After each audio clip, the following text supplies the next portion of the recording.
പല പല subject matter എക്സ്പേർട്ടുകൾ ഒരു കോച്ചിങ് ഇൻസ്റ്റിറ്റ്യൂട്ടിലെ ക്ലാസ്സുകൾ നടത്തുമ്പോൾ ഞാൻ എന്തിനാണ് ഇത്തരം ഒരു 12,000 രൂപ കൊടുത്ത് IPM IAS എന്ന് പറയുന്ന ഒരു ആപ്പ് പർച്ചേസ് ചെയ്യുന്നത് എന്നുള്ളൊരു ചോദ്യം പലർക്കും ഉണ്ടാകില്ലേ? അതിനൊരു ആൻസർ വരാവോ?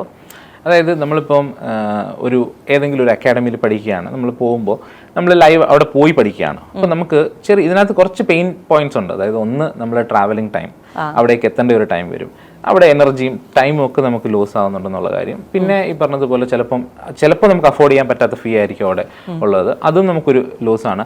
ആക്ച്വലി ഒരു സിവിൽ സർവീസ് ആസ്പിരന്റിനെ സംബന്ധിച്ചിടത്തോളം അവർ നല്ല മോട്ടിവേറ്റഡ് ആണെങ്കിൽ, അവർക്ക് ഒരു സെൽഫ് മോട്ടിവേഷൻ ഉണ്ടെങ്കിൽ അവർക്ക് കോണ്ടന്റ് ആണ് കിട്ടേണ്ടത്, അല്ലേ? അവർക്ക് കൃത്യമായിട്ട് ഒരാൾ പഠിപ്പിച്ചു തരുന്ന കോണ്ടന്റ് അവർക്ക് കിട്ടണം.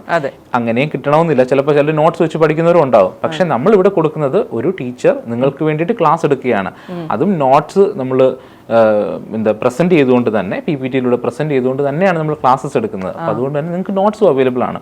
അപ്പം ഇത് ടോപ്പിക് സ്പെസിഫിക്കും കൂടാണ്. ഞാൻ പറയാൻ കാര്യം, നോർമലി നമ്മളൊരു ക്ലാസ്സിന് പോകുമ്പോൾ ചിലപ്പോൾ 2 മണിക്കൂറൊക്കെ ആയിരിക്കും ഒരു ലെക്ചർ ടൈം എന്ന് പറയുന്നത്. നമുക്ക് നമ്മുടെ ഒരു അറ്റൻഷൻ സ്പാൻ വെച്ചിട്ട് ഒരു 20 മിനിറ്റ്സ് ഒക്കെയാണ് നമുക്കുള്ളത് അറ്റൻഷൻ സ്പാൻ. പക്ഷെ നമ്മൾ അതാണ് ഇവിടെ ഫോളോ ചെയ്തിരിക്കുന്നത്, നമ്മൾ ടോപ്പിക് സ്പെസിഫിക് ആയിട്ടാണ് എടുത്തിരിക്കുന്നത്. അപ്പം നമുക്ക് എന്താ പറയുക, ഓരോരോ ടോപ്പിക്, ഇപ്പം ഇന്ത്യൻ പോളിറ്റി എന്ന് ഇന്ത്യൻ കോൺസ്റ്റിറ്റ്യൂഷൻ എടുക്കുകയാണെങ്കിൽ നമുക്ക് ഓരോരോ ആർട്ടിക്കിൾസ് ഉണ്ട്.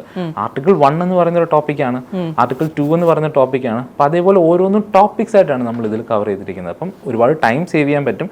നിങ്ങൾക്ക് ഇഷ്ടമുള്ള സമയത്ത് പഠിക്കാം, നിങ്ങൾക്ക് കൺവീനിയൻ്റ് ആയിട്ടുള്ള ടൈമിൽ.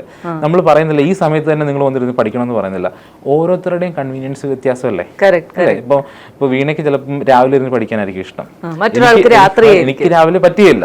എനിക്ക് രാത്രി, ഞാൻ ലേറ്റ് നൈറ്റ് ഇരുന്ന് പഠിക്കുന്ന ഒരാളാണ്. അപ്പം എൻ്റെ അടുത്ത് രാവിലെ ക്ലാസ്സിന് വരണം എന്ന് പറയുമ്പോൾ തന്നെ അവിടെ തന്നെ ഞാൻ ഷട്ട് ചെയ്ത് എൻ്റെ തോട്ട് പ്രോസസ്സും അതേപോലെ പഠനമൊക്കെ അവിടെ നിന്നു.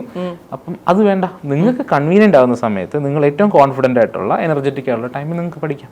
അപ്പം അതെല്ലാം ഈ IPM IAS ആപ്പിൽ ലഭ്യമാണ്. മനസ്സിലായി.